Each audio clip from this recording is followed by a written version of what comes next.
idea ka na kung paano yun. Sige nga. Panoorin natin si sir kung paano back parking.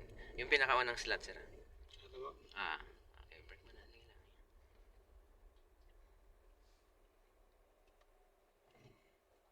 Okay.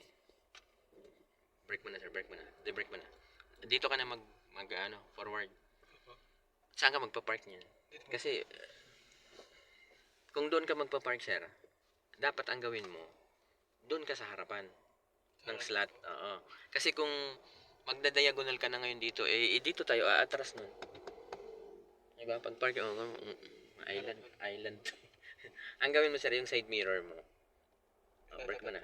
Sa pangalawa. Tapat mo. Break. Break na, sir. Lagpas ka na. Ito yung pangalawang guhit lang, sir. Okay. Break. Yan, saka ka mag-diagonal. Sagad po. Full turn left. Hazard lang, sir. Wag signal hazard. Kasi pag nag-signal ka, isipin nila mag-u-turn ka. Motor, sir. May motor. Break mo na. Si motor. Diagonal lang, sir. Stop. Break. Forward pa, sir. Kunti pa. Unti-unti mo lang. Stop. Stop mo na, sir. Break mo, sir.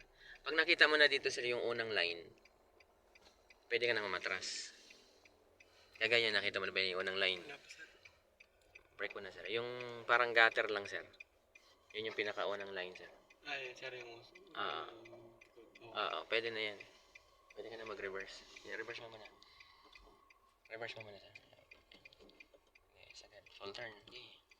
Dahan-dahan mo lang. Kailangan yung unang line, sir, lumabas dyan sa kaliwang mirror mo dyan. Nakita mo ba? Huwag mo na ibalik, sir. Pag binalik mo yan, sir, hindi ka makakapark. Kasi tingnan mo yung itsura ng sasakyan, sir, tabingi pa. Kasi bukod dyan, sir, sa line na nakikita mo, dapat lumabas din yung stopper.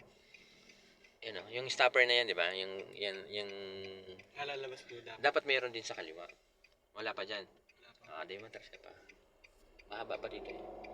Clutch down. Ayan na, sir. Yun na. Tapos, sir. Straight mo na. Straight mo na. Balik mo yung manibela mo. 1. Tama na. Sige. Konti-konti lang. Sige pa. Okay. Akit mo konti. Para. Hindi lang. Konti pa. Sige lang. Gas pa. Ayan. Clutch down. Ayan. Okay na yun. Baka iumpog mo sa sa stopper. Sa yung likod yan. Ganun lang. Try natin ulit. Galing na. Angat mo lang. Ayan. Ulitin natin doon sa kabilang poste. Try pa natin